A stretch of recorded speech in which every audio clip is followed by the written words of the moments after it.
The David Feldman radio program is made possible by listeners like you. You sad, pathetic humps.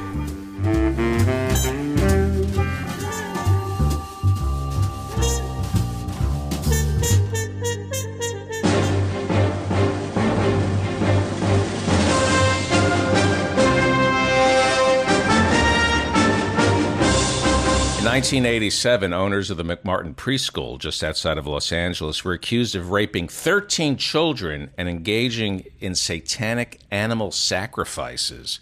This coincided with a rash of accusations around America, leading many in the press to believe there was an epidemic of child abuse.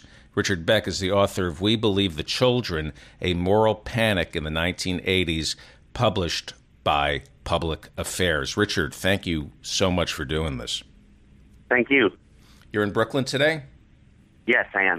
Okay. We Believe the Children, A Moral Panic in the 1980s, written by Richard Beck, published by Public Affairs.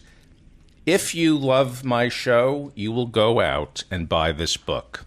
Go buy this book. We have talked about this for years on my show. It is about the McMartin Preschool. Go buy this book. It is it's a brave and dangerous book. We Believe the Children, A Moral Panic in the 1980s, written by Richard Beck. Go buy this book. We'll get to McMartin in a second.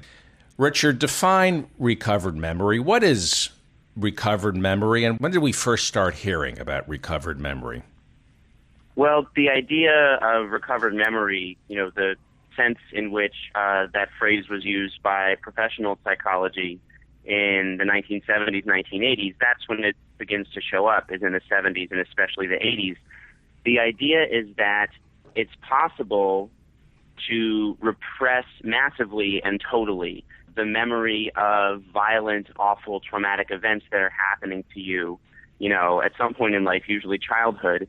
And then later, years later, you might go into therapy, for anxiety or depression or some other unexplained psychological symptom. And then with your therapist, work through your unconscious and excavate these memories. So the notion is that you might be middle-aged and you might have believed yourself to have enjoyed, a normal childhood, whether happy or unhappy. But after, months or even years of therapeutic work, you come to believe that you suffered some really awful, violent, traumatic event as a child. Violent that could be sexual in nature. Yeah, the emphasis when recovered memory therapy became popular in the 80s was on sexual abuse suffered in childhood. Roughly 90% of the people who went in as patients in recovered memory therapy were women. And in the literature, it's not people recovering memories of being in car crashes. It's not people recovering memories of, trauma they suffered during war. It's people recovering memories of sort of systematic, ongoing sexual abuse suffered during childhood. Sexual abuse. And this goes all the way back to Freud, and we'll get to that later. I really want to get to the McMartin Preschool. But it's in the 80s, it was primarily sexual recovered memory. Yeah, that was as recovered memory therapy became popular, it was sexual abuse that was thought to be the thing that recovered memory therapy was particularly good at getting at. Right, and this is before Prozac. Okay. Yes. Okay, we're gonna get to this in a second. We all remember the McMartin Preschool. I remember Bucky McMartin. I believe he was Virginia McMartin's son. Is that correct? His name is Ray Bucky. He was Peggy McMartin's son. Who was Virginia? His father was named Virginia McMartin was Ray's grandmother. Right. Virginia McMartin founded the McMartin Preschool. She had a daughter, Peggy, who was the school's administrator. She worked there. And then Peggy had two children, Ray and then Peggy Ann, who also worked at the preschool in fits and starts when they were young. Mm-hmm. I should mention my wife is a preschool teacher, and one of her dreams is to open up a preschool. She currently works for LA Unified. Okay, so this was a family-run preschool. Here's what I remember, and I bring this up all the time on this show.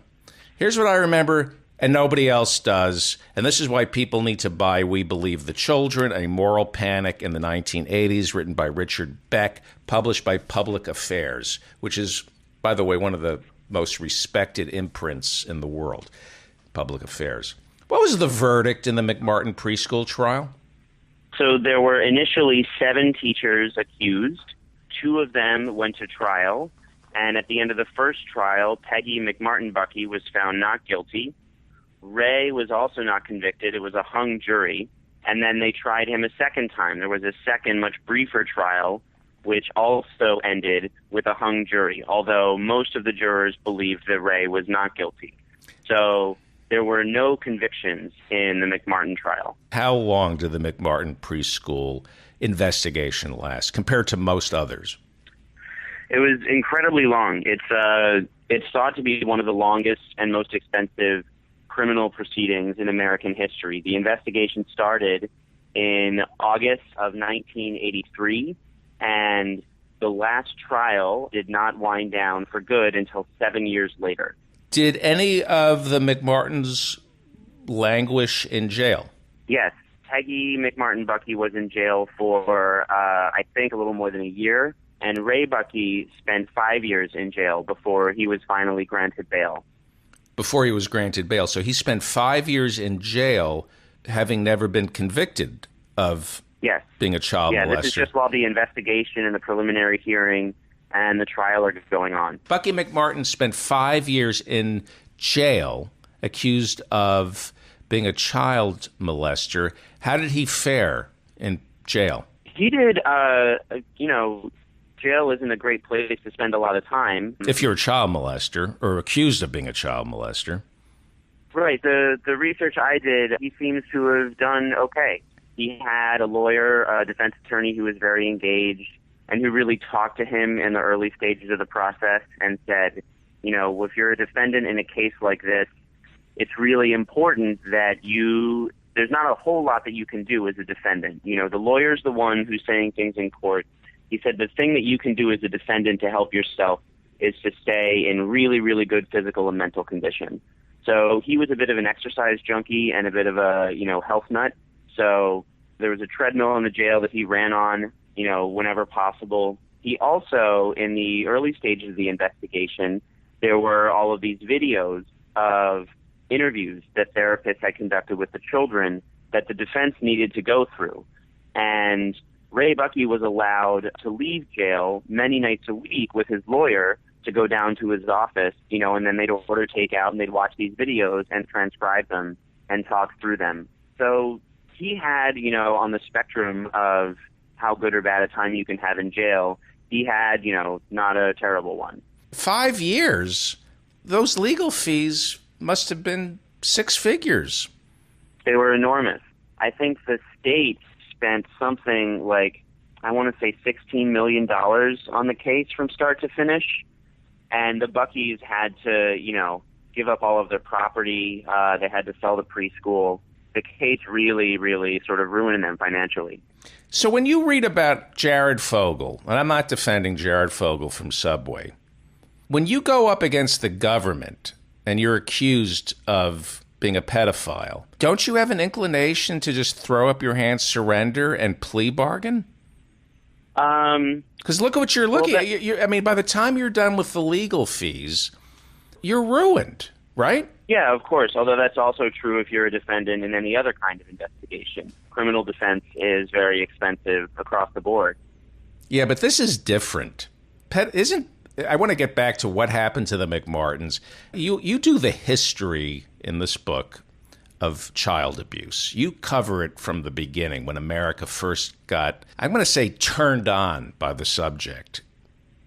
Once you're accused of being a pedophile, it doesn't matter what the verdict is. Nobody remembers the McMartin Preschool verdict. They just remember the accusations. If you say Bucky McMartin, that's, in my age group, that's a punchline, Bucky McMartin. People would put him in the same category as Jared Fogle or Gary Glitter. Nobody remembers that he was innocent. I sort of disagree with you there a little bit. Okay. I think that the McMartin trial is remembered as being the product of a witch hunt. And I think this has changed in the last few years because I started doing my research in the fall of 2011, and part of what piqued my interest was, I'm 28 years old. When I heard about these cases, I was 24, and I never heard about any of them. And it was shocking to me that something like this, which had been such a major story in the 80s, this panic had gone on for so long, could have been forgotten to the extent that it seemed to have been forgotten. However, in the last few years, there's been some things happening with a few of these other cases around the country. There were 4 lesbian Latina women who were let out of prison in San Antonio in 2013. There was a married couple in Austin, Texas, who were let out of prison in 2013. There's been stuff happening with Jesse Friedman, who was one of the defendants in the case that was made famous by the documentary film Capturing the Friedman, who's trying to get himself exonerated. So there has been, I think, an increase in people's sort of public awareness that, this panic did happen and that the McMartin trial was kind of the central case in this witch hunt. What happened to the McMartins? Go through them. What happened to Bucky? Where is he now? Virginia, the grandmother. Where are they all now? Virginia passed away. Oh.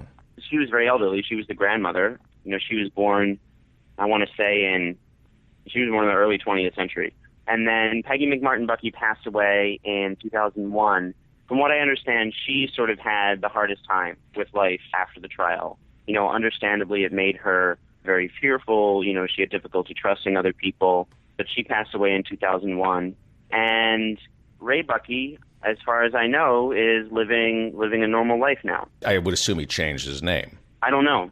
When you're falsely accused, can you sue the government for court expenses? I mean, can you get any of your money back? Well, for the people who were defendants in these cases, there hasn't been much in that kind of restitution. The Buckys, the McMartin Buckys, I should say, after the trial, they sued, I believe, the city of Los Angeles or Los Angeles County. They also sued a parent of one of the children who had attended the preschool, who had turned himself into kind of a local media celebrity. He carried out his own independent investigations of the case. He would drive around and, stake out airports and things. So they sued him for slander, for defamation. And a judge actually ruled in their favor that they had been slandered or defamed by this guy, but awarded them only $1 in damages because he said that it would have been impossible for this guy to have damaged their reputations beyond the extent to which they had already been damaged. This is part of why these 6 defendants in Texas, in Austin and San Antonio, are now working. They've had their convictions overturned, but that's not the same as a formal exoneration. And part of why they're seeking formal exoneration is because that would trigger the mechanism that would allow you to seek compensation from the state. In Texas? Yeah. It's not the same in California, right? I'm not sure what the situation is in California now. As I recall, the Reagans came into office, and while they were busy classifying ketchup as a vegetable in our school lunch programs, Ronald and Nancy were very much out there telling us to protect our children from drugs and bad touch, and they even enlisted the help of Michael Jackson. So looking back, was there an epidemic of child abuse in the mid-'80s? Or was there an epidemic of child abuse allegations? And are we seeing an epidemic of child abuse allegations right now? Are we seeing an epidemic of high-profile people? Gene Simmons' house from Kiss, Gene Simmons from Kiss, his house was entered by the police because they thought there was child porn being downloaded there. Are we seeing an epidemic of child abuse allegations in 2015? So I'll start just to answer your question about in the 80s, was there an epidemic of? Child abuse then was then, as it is now, a very serious problem. That said, there's no indication that there was some kind of surge in the actual amount of child abuse that was occurring in the 1980s. it's also important to remember that child sexual abuse happening in daycare centers, even the cases that today we feel very strongly where abuse did occur, it's a tiny, tiny proportion of the problem of child abuse as a whole, because child abuse as a whole also involves physical violence, neglect, sexual abuse that happens in private homes. The statistics that we have suggest that sexual abuse happening in daycare makes up something like 1/20th of 1% of the entire problem. I mean, it's Give me that tiny. number again. Give me that number again. It's something like, this may not be exact, but it's something like 1/20th of 1% of the entire problem of child abuse involves sexual abuse happening in daycare centers. So in the 80s, what you certainly had was an outbreak of allegations of child abuse at daycare centers, and certainly an outbreak of media attention to these allegations. As for today, I have to say that I don't think there's a similar epidemic happening. The epidemic in the 80s was really, truly gigantic national phenomenon, but then it also did end. You don't have allegations of, child sexual abuse happening in daycare centers breaking out all over the place. You don't have these fears about satanic cults or sort of organized child pornography allegations. So it's, not good news, particularly for the people who were involved in it, because their lives are still very much affected by these trials. But I do think that particular moral panic, that outbreak of hysteria, wore down and ended over the course of the 1990s. Would you say there's a child porn? I'm not going to say epidemic, but would you say that we're seeing more and more worries about child porn in this country? I think we're seeing a lot of worries about child porn. I think that those worries started really in the 1980s. And one of the things I try to do in the book is just to show how the fears and anxieties that these trials triggered have trickled down through the decades. Mm-hmm. And I think this has a lot to do with why the panic has been fairly badly remembered or sort of forgotten, is that a lot of these issues have gone unresolved. Your book, We Believe the Children, A Moral Panic in the 1980s, it's written by Richard Beck, published by Public Affairs, one of the most respected publishers in the world. One of the things I love about this book is you give a history of child abuse in America. 25% of American children right now live below the poverty line. I suggest that's a form of child abuse. You talk about Senator Walter Mondale. He was Jimmy Carter's vice president eventually. He's one of the great progressives in American history from Minnesota. He began hearings in the 70s about child abuse, but was very careful to draw the distinction that child abuse was psychological in nature, that it was not socioeconomic, that you couldn't blame child abuse on class, that child abuse permeated all classes of our society, and that it was about a psychological defect. Why did he do that? That's a very important moment in the history of how America has thought about child abuse over the last 50 to 100 years, because the 60s was really when you had this explosion of interest in child abuse as a social problem. And there was a progressive moment in the 60s and 1970s where it looked like child abuse really was going to be addressed as a social problem. In other words, you would pay attention to things like the role that poverty plays in putting children at risk for child abuse. Children who grow up in poverty are at a much, much higher risk of being abused than children who don't. When you say abused, if you're growing up in poverty, you're more likely to be the victim of physical, violent abuse. Right, or sexual abuse. You're also more at risk for sexual abuse if you grow up in poverty. Why is that? Because poverty creates social instability. Poverty makes the lives of the adults who are caring for children very difficult. It's a gigantic emotional stressor. Children who grow up in poverty tend to have fewer social safeguards in place to help them. And this is well documented in sociological studies all over, is that if you had to pick one factor above any other that puts a child at risk for abuse, it's poverty. So Mondale held these hearings, and went out of his way to make sure that America was led to believe that child abuse, physical and sexual, permeated all classes. Was he protecting? Because Mondale is one of the greatest Americans of the 20th century and 21st century. He's still alive. He really fought the good fight. Was he protecting poor people so they wouldn't be tainted as pederasts and child beaters and wife beaters? No, Mondale, what happened at these hearings on child abuse was that Mondale wanted to get a bill passed, and he was trying to put this bill together in a climate of increasing conservatism, where this kind of Lyndon Johnson Great Society moment of optimism about the country's ability to address its social problems on a massive scale was really fading. Conservatives and even moderates in Congress didn't want to hear about more federal programs aimed at alleviating poverty. So he had a really eminent sociologist appear at these hearings named David Gill, who was very polite and courteous and methodical, and who tried to point out over and over in his testimony that poverty is really the key factor in putting children at risk for abuse.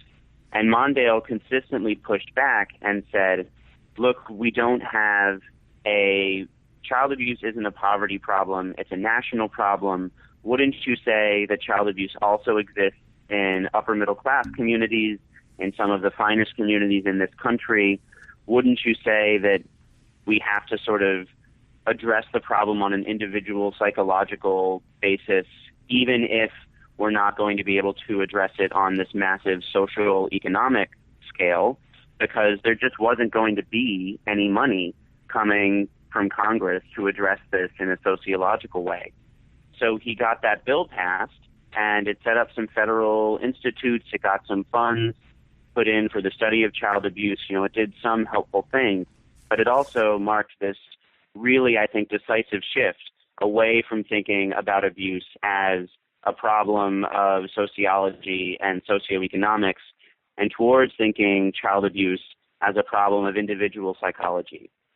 Mondale ran the hearings that way because he knew that the really progressive version of that bill would never make it through Congress. And so he empowered psychologists and not sociologists. We began... Yes, indirectly, but that was the character of that shift as it unfolded over the course of the next decade. The psychologists in the 80s began to thrive. They were responsible for the hysteria that led to the McMartin Preschool trial. What role did psychologists play in the McMartin Preschool trial? There were a number of professional groups that contributed to the panic. Psychology is definitely one, but you also have to think of their role. I'll just say this very quickly. You have to think of what they did alongside what happened in the judiciary, what happened in law enforcement, what happened in the media. But so psychology specifically, where a lot of these allegations came from, and this is certainly the case in the McMartin trial, is an allegation would be made and police would open an investigation, which is what you should do when an allegation is made. In McMartin, they then sent hundreds of children who had attended the McMartin Preschool to a place called Children's Institute International, which was sort of thought of as the Mayo Clinic for child abuse, in Southern California. And the kids there were interviewed by these social workers and therapists, and these are very young kids, they're 3, 4, 5, 6 years old. And these social workers and therapists asked the children, what happened to you at McMartin? Did anyone touch you at preschool? And then essentially refused to take no for an answer. So I've read a lot of these transcripts where children are either really too young to say anything at all, or the first, bunch of times they're asked, did Ray Bucky ever take your clothes off? They say, no, you wouldn't take your clothes off at daycare. Why would you do that? But then the therapists ask again and again and again and again, and kids are smart. They figured out that the interview wasn't going to be allowed to end unless they started providing the kinds of answers that the therapists wanted to hear. So the kids began to make stuff up. We believe the children. We believe the children. I have kids. I had babies as a joke in front of my friends. I'd say to my baby daughter, just learning to talk, would you like a cookie or a rock? And she'd go, rock. And then I'd say, do you want a rock or a cookie? She'd say, cookie. She was at that certain point in her development where she just said the last word, right? You know, and it was funny. And I often thought of these psychologists. We believe the children weren't there children talking about preschools that kept a shark in a swimming pool and they had to go swimming with the shark. Yeah, there was one case where rumors were flying around that the teachers had taken the children on a plane to a lake that was filled with sharks, and they said, if you ever tell your parents about what we do to you at preschool, we'll throw you into this lake. In the McMartin, that wasn't the McMartin trial, but in the McMartin trial, it was widely believed that there were secret tunnels underneath the school where teachers had taken children and then slaughtered classroom pets in front of them to scare them into silence. It was thought that children had been taken to cemeteries and to an Episcopal church in the middle of the night to undergo satanic rituals. The psychologists believe this. I think that they did. These allegations tended not to make it into the formal criminal charges because prosecutors would look at them and say, well, we have all of these other allegations of more, run-of-the-mill, everyday sexual abuse. Let's really focus on those. But I think it was widely believed in Manhattan Beach that there was a criminal conspiracy going on. And in fact, Key McFarlane, who was the lead therapist at Children's Institute International, she went to testify before Congress in Washington, D.C. in the mid-'80s and told Congress, she said, I think you need to know that I believe we're dealing with conspiracies in these cases, and that in some instances, organized operations of predatory child pornography-making pedophiles are opening and operating their own preschools as a kind of ruse just to gain access to children to abuse. And she said this in front of Congress. So, yeah, I think that the more outlandish allegations were believed very widely in a number of these communities, although not universally believed. Right, and there was some testimony that there's something like 400 separate satanic cults operating in America? Yeah, that came up at the FBI held a conference for law enforcement in 1985, where people working in different local law enforcement agencies came to Quantico to kind of share what they thought they knew about satanic cults operating in the U.S. And there was a pamphlet that got circulated that just was a list of occult organizations in the U.S. And so the Church of Satan is one, which that's correct. The Church of Satan exists and is literally an occult satanic organization, though not, as far as anyone can tell, a child-abusing satanic organization. But you also had these little harmless countercultural groups that got included on the list. The one that I remember is a group called Women's Scope, which was based in Minnesota, and that's a little collective of feminist astrologers. But they're on the list along with other groups that are believed to be violent Satanists. What role did feminism play in the hysteria? Feminism played a really complicated role in the panic. I think it's important to remember that the panic as a whole took place in this cultural and political context of increasingly reactionary conservatism.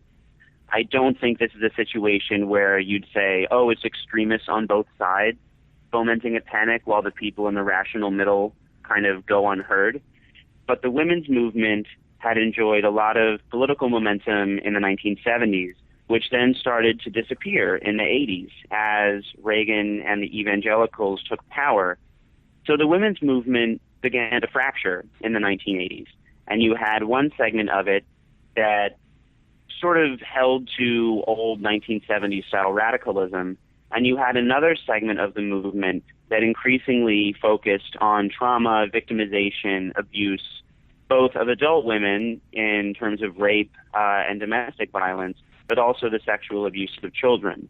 And over the course of the 80s, that segment of the women's movement began to get the upper hand because conservatives were willing to hear that abuse was this massive problem, that children who were cared for outside the home especially were at greater risk for abuse. And the focus on trauma and victimization, I think, played into the kind of Victorian focus that conservatism has always had, with helpless, victimized women needing to be protected and saved by the state and by the mostly men who make the laws in the state. The clown car of Republican candidates right now, guys like Santorum, Mike Huckabee, who believe that women should be home raising their kids. Yeah. What role did that kind of blowback from feminism play in the McMartin Preschool? I think that played a big role because, of course, one of the main effects of the women's movement in the 70s was that unprecedented numbers of women went into the workforce, especially the white-collar workforce. And daycare, specifically, is the institution that makes it possible for you to hold down a full-time job if you're a mother, because you have to leave your kids somewhere while you work. So there was a lot of anxiety around daycare even before these allegations came about. You know, things like, how will spending their days at daycare affect our children developmentally? You know, are they going to be cared for safely? Are we monitoring who's caring for kids? And what does it mean for society that we can no longer assume that you're going to have a husband working full-time and a mother staying at home taking care of the kids? So when these cases began to pop up, it really crystallized and dramatized those fears in the worst possible way, because suddenly you're not just saying, oh, well, if you take your kid to daycare, maybe he'll learn to read a little bit more slowly. Now you're saying, if you take your kid to daycare, there are literal organized cults of child pornographers and pedophiles waiting to just have their way with your kid while you go off to work and indulge your professional vanity. Daycare terrified us. When my kids were born, daycare absolutely horrified us. You are trusting somebody who you don't know to hold and feed your child for 8 to 10 hours a day. It was maddening. Did you cover the history of daycare in America? A little bit. In the 70s, Feminist, the National Organization for Women, and many other progressive groups spent an enormous amount of money and effort lobbying for a bill that would have created a federally funded daycare system in the U.S. And they got very close to getting this bill passed into law. They got it through both houses of Congress, and then President Nixon vetoed it. And Nixon said in his veto message, we cannot favor the communal child-rearing approach over the family-centered child-rearing approach. So his reason specifically was that it's bad for children to spend their days at preschools and daycare centers rather than at home with their mothers. And since then, we really haven't ever come close to getting federally funded daycare again. You have this patchwork system around the country with you have dozens of sets of state regulations and dozens of oversight groups, and funding varies from state to state. I still think that federally funded daycare would be an important goal for progressives to fight for, but since that was defeated in the 70s, we haven't come close at all to getting it back. What was LBJ's Head Start? That still exists, right? Yeah, Head Start still exists, but Head Start is not anything like a federally funded daycare system. Right, and this gets back to Mondale focusing on the individual and not the socioeconomic problem. I mean, nothing good came out of the hysteria of the 80s. Nothing. No. If we had created, as you say, a national system of daycare centers, I'm going to get to my next question, but it's so infuriating the way we're manipulated in this country, because the children, but 25% of them are in poverty right now. Mm-hmm. And nobody is saying we have to protect the children by creating preschools, a national system of preschools. It's amazing. Yeah, that was another real serious lingering effect of this panic, I think, is that the sexual abuse of children specifically, it's a serious problem, but it receives, I think, a disproportionate amount of public attention when compared to the effects that neglect and physical abuse have on children. And what role does the media play in that? Because, first of all, it's not sexual abuse. Touching a child's genitalia is not sexual. It's rape, it's power, it's physical abuse. It's not sexual abuse. And yet the media likes to call it sexual abuse because it's lurid. And it's more fun to cover that than how do you solve the problem of 25% of American children being raised in poverty. What role did the media play in all this? Well, first I'd say I think that sexual abuse is its own specific category of abuse, and that someone who is touching a child's genitals is abusing them in a specifically sexual way, that someone who is hitting a child is not. So you're right that power plays an enormous role in both. You're teaching me here. I was always told that it's not sexual, that it's a form of psychological abuse, but you're saying otherwise. Yeah, this is the thing. I think that line of reasoning, there was an argument that was floating around in maybe the 80s or 90s. I think this started with anti-rape activism, where you'd have some people who would say, rape isn't about sex, it's about power. And I think that is a false distinction to draw. I think it's clear that rape is about power, but I think it's also crazy to say that it's not also about sex. Okay. So let me ask you about pedophilia and child abuse. When a man abuses a little boy, is that a homosexual act? I think it would be thought of as an act of pedophilia. But why? I think I know the answer to this question, but we're not allowed to call pedophilia homosexuality when it's adult men touching little boys, right? Right. Why is that? Well, there's a long line of, I think, very destructive and harmful thinking that for many decades tried to equate homosexuality with pedophilia. You remember that when Anita Bryant had her campaign in Dade County to allow the county to continue to discriminate against gay people in hiring as teachers, there was a law in the books that said that, it's okay to deny someone employment as a teacher if they're gay. The name of her campaign was Save Our Children, because the line of thinking went that if you let gays work with kids in the classroom, they're going to be definitionally predisposed to abuse them sexually, or that they'll try and recruit them to become homosexuals themselves. But so when you talk about that kind of abuse today, I think it's important to say that the sexual abuse of children is not homosexual or heterosexual, it's pedophilia. And is pedophilia sexual? You're saying pedophilia is sexual? Yes, by definition, pedophilia means a sexual attraction to children, to prepubescent children. And what do the statistics tell us about homosexuals and pedophilia? Certainly not that homosexuals are more likely to abuse prepubescent children sexually than heterosexuals are. So heterosexuals are more likely to, this is what I've read, that heterosexuals... Or just as likely. Well, I've been told and I've read over the years that heterosexual men are more likely to abuse a male child than a homosexual. I wouldn't know. I'd have to take your word on that. I haven't seen that. Well, I'm going to take your word on it. You know much more about this.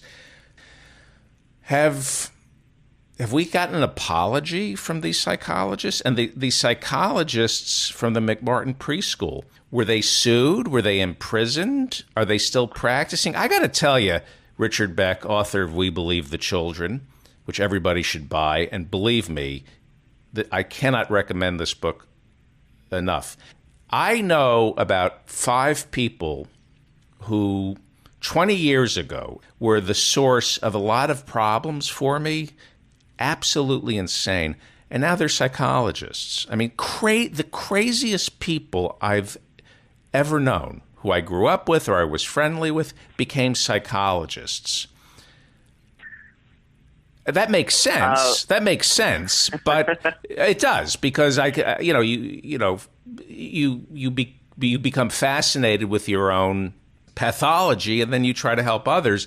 So that's fine. I accept that. But are these psychologists from the ones who created all this damage? Are they still practicing? A lot of the therapists who are involved in these cases are still practicing, yes.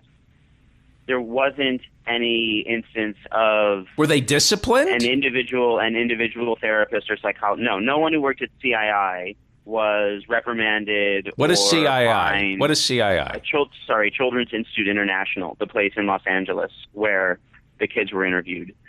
That said, you didn't have this kind of individual accountability, which I think in many cases there should have been. However, when you talk about recovered memory therapy, on a professional level, on an institutional level, professional psychology and psychiatry did mostly repudiate recovered memory therapy over the course of the 90s, because in the late 80s and early 90s, it received this explosion of media attention. You'd have women who believed they'd recovered memories of being abused as part of a satanic cult appearing on daytime talk shows. Some people would sue their parents for recovered memories of abuse.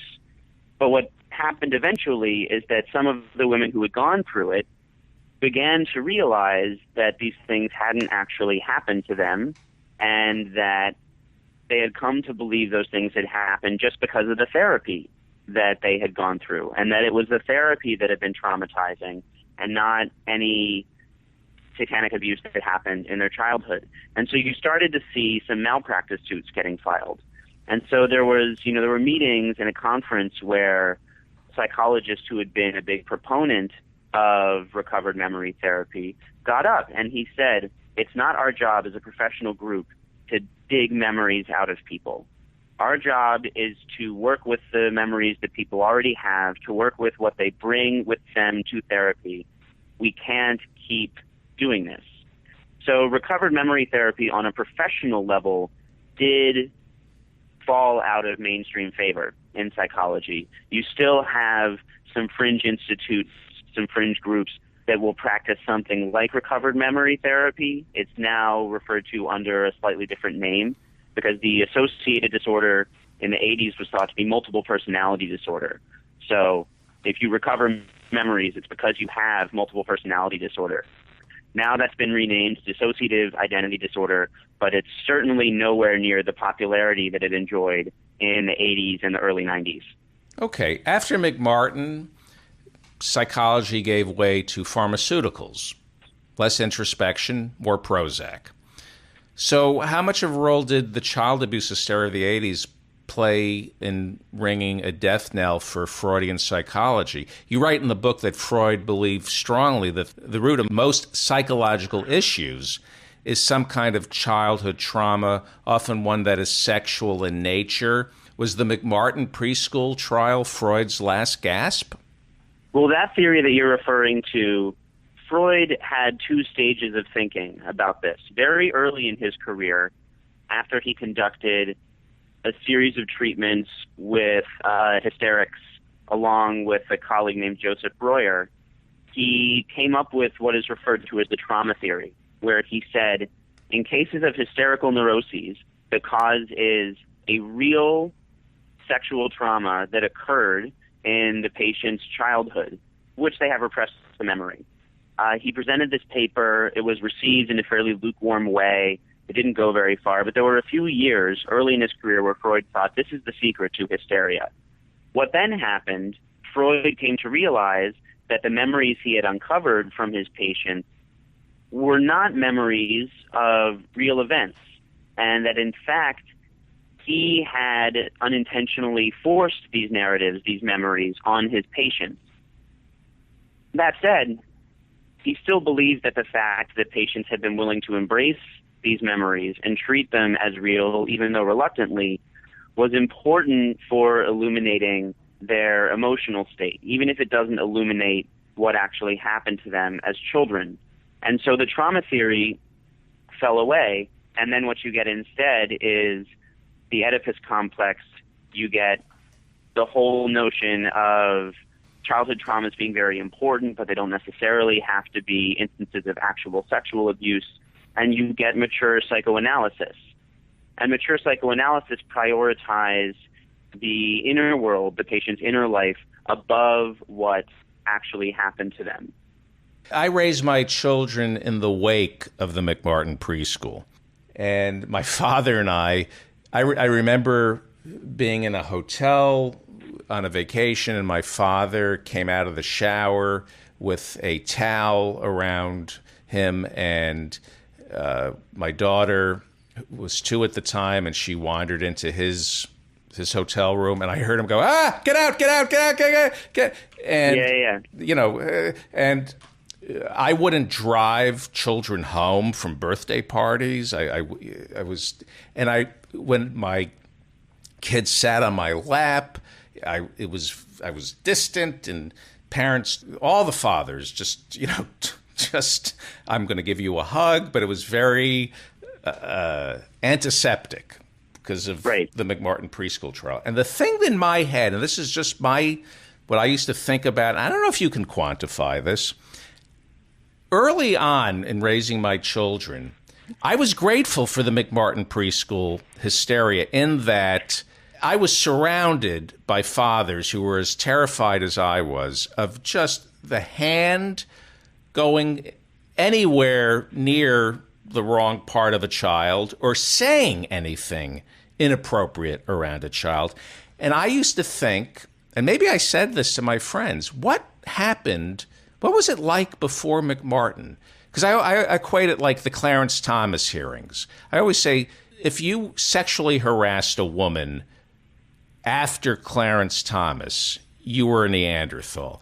Before Clarence Thomas, I always say, you know, or men who were winding up their careers at the time of Clarence Thomas, you kind of had to forgive them for the sexual harassment. They weren't going to change, and they were a dying breed. I wondered about the McMartin Preschool. I often thought, before the McMartin I'm laughing, giggling, because I get so nervous about this. Before the McMartin Preschool, how many fathers out there knew? I mean, can you quantify sexual abuse? Am I correct in thinking perhaps that generations of American boys and girls were touched inappropriately by accident or on purpose by their parents because they didn't have a McMartin Preschool trial to scare the bejesus out of grown-ups? Did people know? Did people know in the 20s and the 30s that when a child sits on your lap, it's almost inappropriate? You got to be really careful. I think that they did. They did know. I think that before the 1960s, child abuse wasn't thought of as a big public problem that needs to be addressed by everyone as a kind of social project. It was thought of as basically a private matter that families can handle on their own, and that you may have instances that are so egregious that other people, neighbors, other people in the community, maybe your pastor at your church needs to intervene. But it was really thought of, it's the family's own business what happens, and as long as it stays in the house, we're not really going to spend too much energy looking at it. Right. So my question. Well, hang on for 1 second. However, while that increase, that the idea that child abuse is a social problem, I think is certainly a welcome development.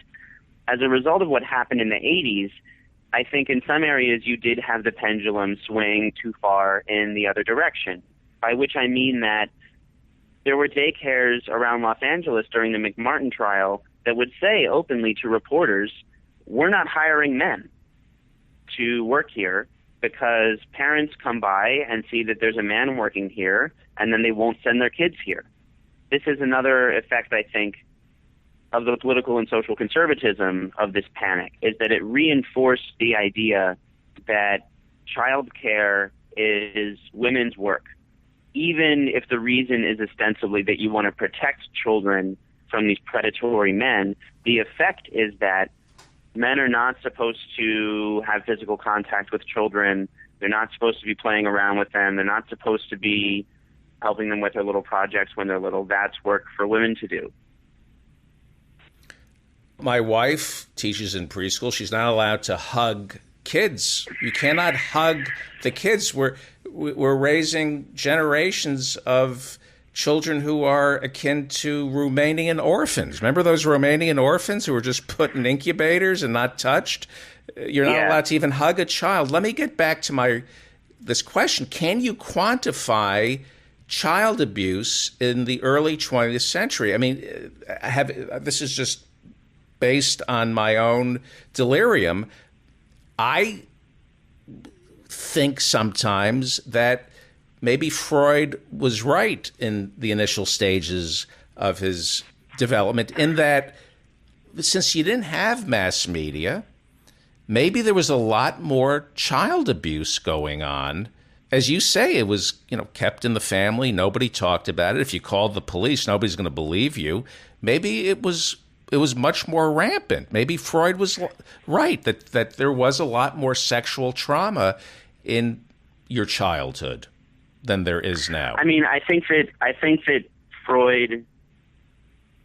I think that the sense in which you put that is correct. I think that there was more child abuse 100 years ago than there is now. The problem with Freud's theory is that, and this gets into the technicalities of the theory, but for his theory to be correct, sexual abuse of children would have to be essentially universal in Victorian society. So it's not just that there's more abuse going on than we think there is.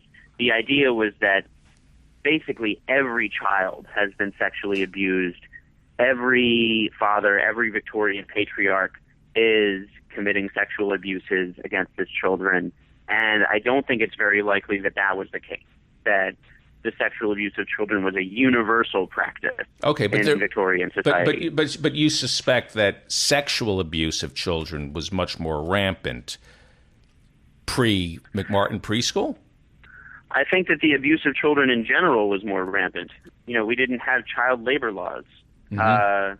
Children are forced to work 10, 12, 14-hour days in Victorian society in the U.S. And if that's not a form of child abuse, then I really don't know what is. When did we stop hitting kids? And have we stopped hitting kids? Because there is, in the African-American community, there's a pushback about and a debate about hitting children. When did it become settled law in America that you are not to hit your kid? Or is it settled law? It's not really settled law. There are, obviously, if you're beating your child regularly, excessively, then there are laws in place to define that as child abuse.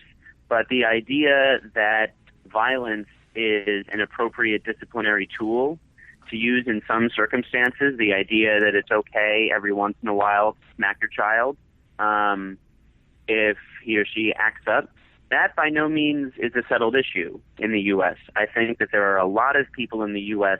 who still think that while sexually abusing a child is, of course, totally out of the question, that the decision as to whether you want to hit your kid as a form of discipline is sort of a private matter.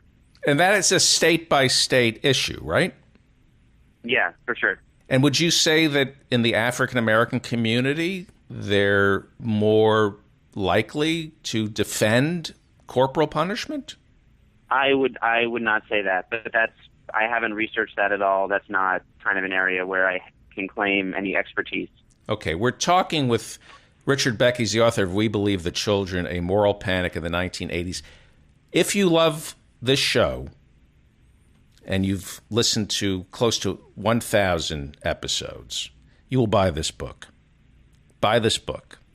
It is a dangerous book, and it's well-researched. I'm a defender of the Catholic Church. I think it's one of the greatest progressive forces in the world, genital warts and all.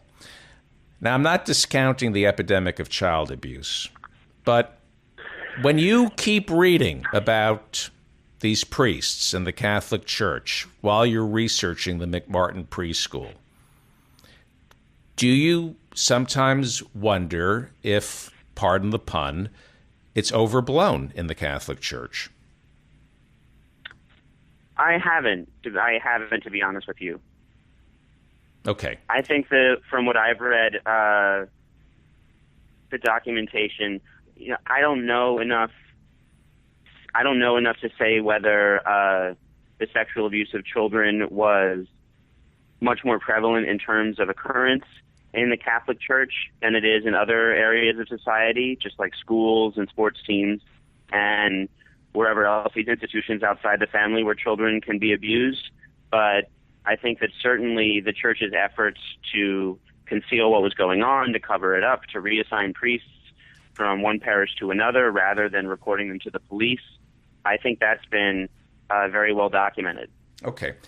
I sought you out. I am honored to have you on the show. I really, and this went better than I could have even imagined. This is just, I'm really proud of you as a guest, and I'm really proud of this show, this specific episode. I got into some trouble with my listeners for saying some things about Jared and Gene Simmons' home being raided. And I'd like, this is uncomfortable, but I want to ask you to respond to what I've suggested. Before the internet, I was told by somebody, and I liked to believe this because it's the thought of it actually existing is just unconscionable to me.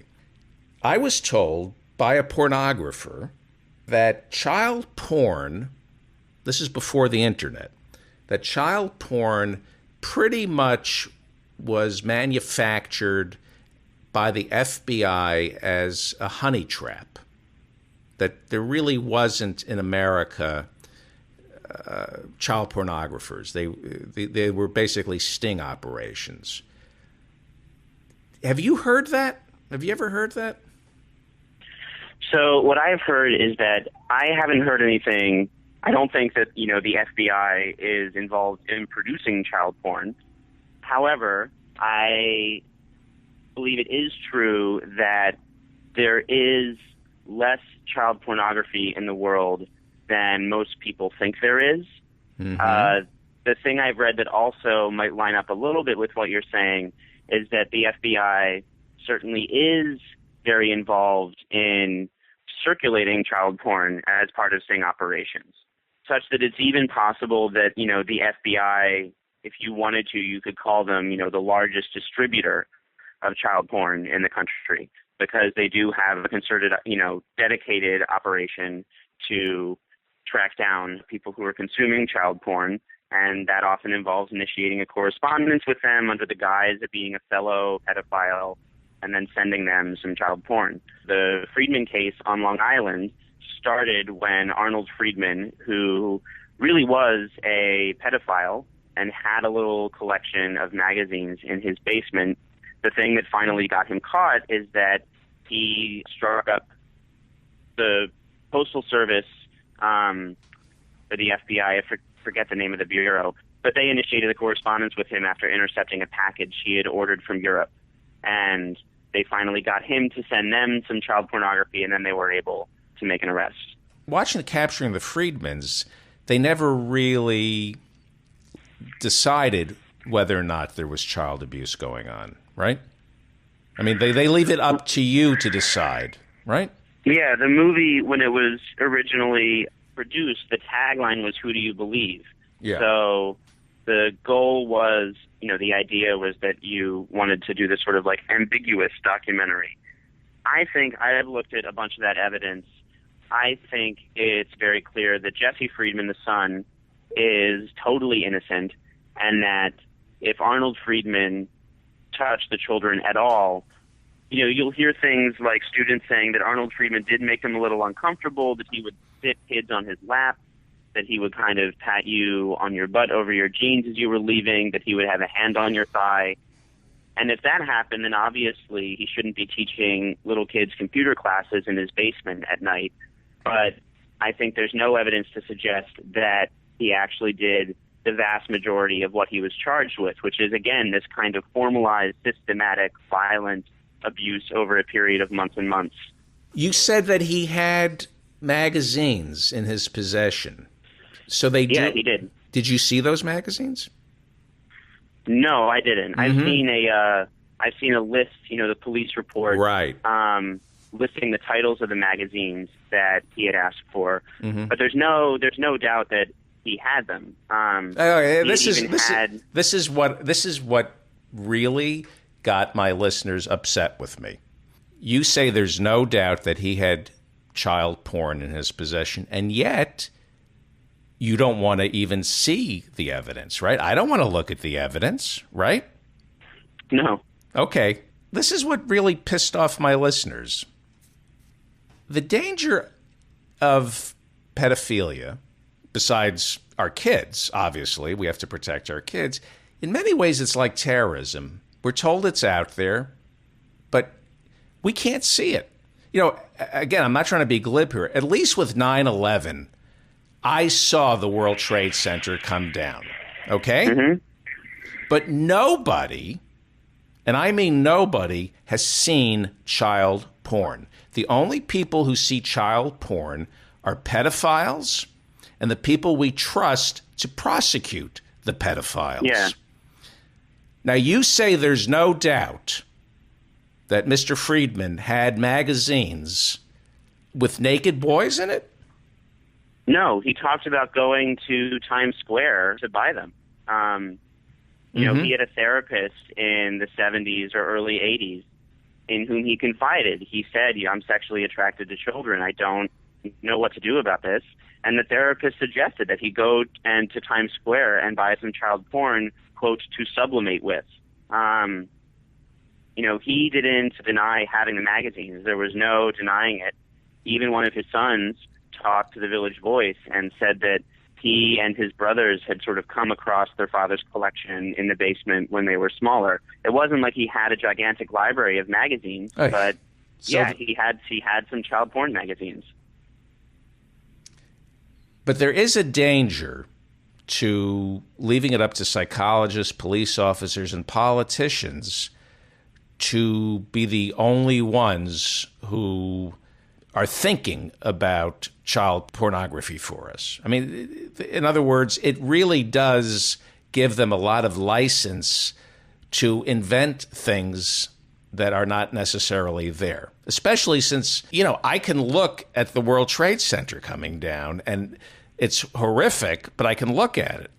The idea, right. I mean, there is a danger here, right? And if you want to abuse your power, prosecuting child molesters, it's pretty easy, isn't it? You could, I suppose. I think that to the extent that those powers have been abused in the last 10 years, that it's not looking at these little isolated child pornography possession convictions. I think that the much more significant areas in which you'd want the state's power curtailed a little bit have to do with things like civil commitment, which holds convicted child abusers indefinitely after their prison terms have been run out if a psychologist deems them to be at risk for further offense. There's been criticism of those laws popping up over the last couple years, which I think is a very good development. And then the other really big thing is residency restrictions. So laws that say that if you are a paroled child sex offender, you cannot live within 1,000 or 2,000 or however many yards of places where children congregate, meaning schools, public swimming pools, bus stops, parks, a lot of public spaces. Those laws make it incredibly difficult for child sex offenders who get out on parole to reintegrate into their communities. There was very famously a set of laws in Dade County in Miami where the restrictions were so severe that a tent city of paroled child sex offenders popped up underneath a highway overpass because it was essentially illegal for them to live anywhere else. And this could be a guy who, at the age of 16, had sex with a 15-year-old.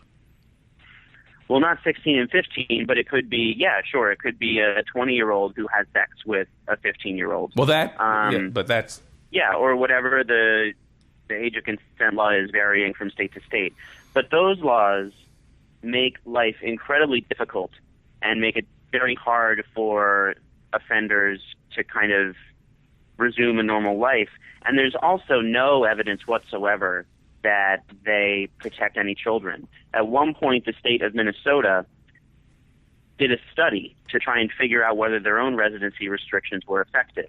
So they said, okay, we have these laws on the books that say you can't live within a certain distance of public places.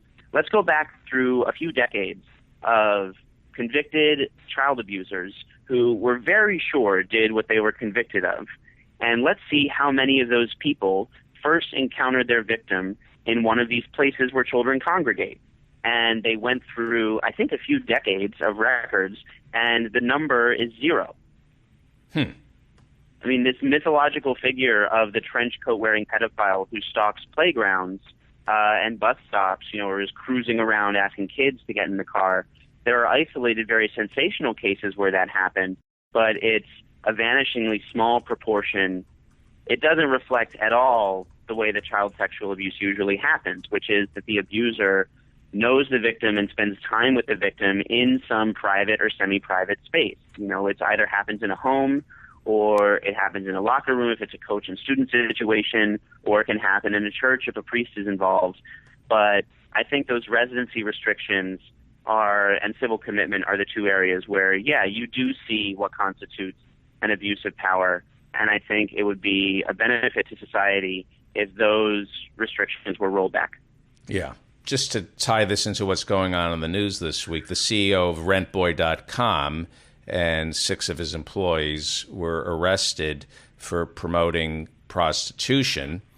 That's fine with me, arresting them. And if it's underage boys, they should be arrested. But they were arrested by Homeland Security. And that's where you bring together terrorism and morality. That's where it just, to me, I start getting scared. So anyway, this is a discussion that could go on, and it's in the book, We Believe the Children, A Moral Panic in the 1980s. It's written by Richard Beck.